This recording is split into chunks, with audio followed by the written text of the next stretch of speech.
മുഖ്യമന്ത്രിയുടെ മകൾ വീണയുടെ എക്സാലോജിക് കമ്പനിക്കെതിരായ സീരിയസ് ഫ്രോഡ് ഇൻവെസ്റ്റിഗേഷൻ ഓഫീസിന്റെ അന്വേഷണം പുതിയ ഘട്ടത്തിൽ. വീണയുടെ കമ്പനിയുമായി വലിയ തുകയുടെ സാമ്പത്തിക ഇടപാട് നടത്തിയ മുഴുവൻ കമ്പനികൾക്കും സ്ഥാപനങ്ങൾക്കും നോട്ടീസ് നൽകി. ഇടപാടുകളുടെ രേഖകളെല്ലാം ഇന്ന് ചെന്നൈ ഓഫീസിൽ ഹാജരാക്കണമെന്നാവശ്യപ്പെട്ട കമ്പനി നിയമപ്രകാരമാണ് നോട്ടീസ്. നിർദ്ദേശം പാലിക്കാതിരുന്നാൽ നിയമ നടപടിയെടുക്കും. നോട്ടീസ് കിട്ടിയ ചില കമ്പനികൾ കൂടുതൽ സമയം ആവശ്യപ്പെട്ടിട്ടുണ്ട്.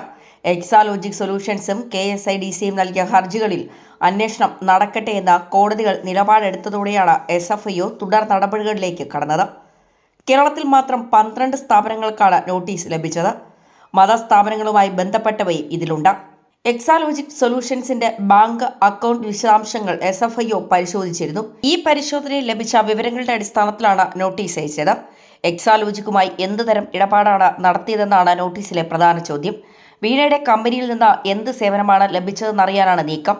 കരിമണൽ കർത്തയുടെ കമ്പനിയിൽ നിന്ന് സേവനം നൽകാതെ പണം എക്സാലോജിക് കൈപ്പറ്റിയെന്നാണ് ആരോപണം.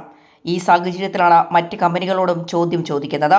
ഉൽപ്പന്നമോ സേവനമോ നൽകിയതിന് എക്സാലോജിക്കുമായി ഏർപ്പെട്ട കരാറിന്റെ പകർപ്പ്, വർക്ക് ഓർഡർ, ഇൻവോയ്സ് എന്നിവയുടെ പകർപ്പ് എന്നിവയെല്ലാം ആവശ്യപ്പെട്ടിട്ടുണ്ട്. അന്വേഷണത്തിന്റെ ഭാഗമായി ബന്ധപ്പെട്ട കമ്പനികളിൽ നിന്ന് രേഖകൾ വിളിച്ചു വരുത്തുന്നതിനുള്ള വകുപ്പ് 217 പ്രകാരമാണ് SFIO ചെന്നൈയിലെ ഓഫീസിലെ K. പ്രഭു നോട്ടീസ് അയച്ചത്. 2016-17 മുതലാണ് എക്സാലോജിക്കിന് CMRL പണം കൈമാറിയത്. IT അനുബന്ധ സേവനത്തിനാണ് പണം നൽകിയതെന്നാണ് CMRLന്റെയും എക്സാലോജിക്കിന്റെയും വാദം. ഈ കാലഘട്ടത്തിൽ 10-ലധികം സ്ഥാപനങ്ങൾ എക്സാലോജിക്കുമായി വലിയ സാമ്പത്തിക ഇടപാട് നടത്തിയെന്നാണ് അക്കൗണ്ട് പരിശോധിച്ച SFIO കണ്ടെത്തിയത്. മുൻപ് എൻഫോഴ്സ്മെന്റ് ഡയറക്ടറേറ്റ് നടത്തിയ വിവരശേഖരണത്തിലും ചില സാമ്പത്തിക ഇടപാടുകൾ കണ്ടെത്തിയിരുന്നു. അന്ന് സ്ഥാപന ഉടമകളിൽ നിന്ന് മൊഴിയെടുത്തെങ്കിലും അന്വേഷണം മുന്നോട്ട് പോയില്ല. ഈ വിവരങ്ങളും SFIOയ്ക്ക് കൈമാറിയിട്ടുണ്ട്. അതുകൊണ്ട് തന്നെ വിശദാന്വേഷണം ഇപ്പോൾ ഈ വിഷയത്തിലാകും നടക്കുക.